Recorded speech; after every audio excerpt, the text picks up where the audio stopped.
देखिए दुनिया में बहुत सारे दुख तकलीफ आएंगे, ये परमेश्वर ने कहा है, यीशु ने अपने वचन में कहा है।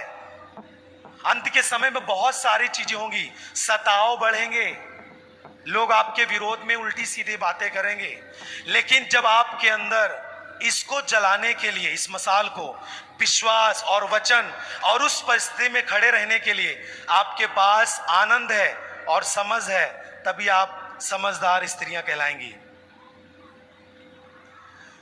जो जाग करके, जो प्रार्थना करके, जो आनंद करके अपने जीवन को दिखा रहा है परमेश्वर के सामने, इसका मतलब यह है कि वो अपने लिए तेल इकट्ठा कर रहा है समझदार स्त्रियों की तरह।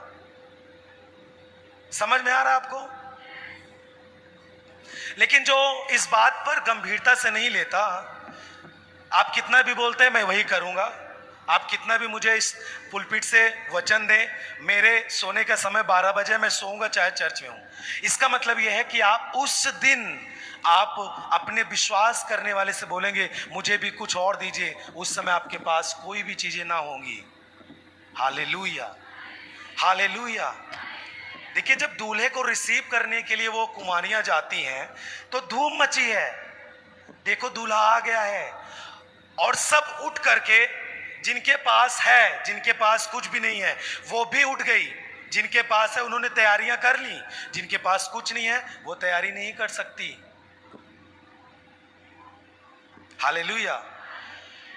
भले आपके जीवन में वो परिस्थिति नहीं है जो आपको वचन सिखाया जा रहा है, लेकिन वो परिस्थितियां आ सकती है, इसी कारण से उसको अभी से इकट्ठा करके आप रखें।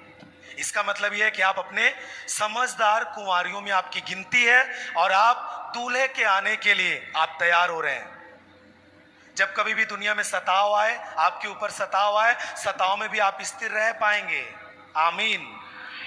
परमेश्वर की एक दासी जोयस मेयर ने बोला कि जब पौलुस ने अपनी इस बात को लिखा फिलिपियों की पत्री में कि तुम आनंदित रहो, मैं कहता हूं आनंदित रहो, उस समय वो जेल में था, और जो जेल की दशा थी वो इस समान थी कि वो चारों तरफ से जकड़ा हुआ था और एक नाले में जेल बनाई गई थी।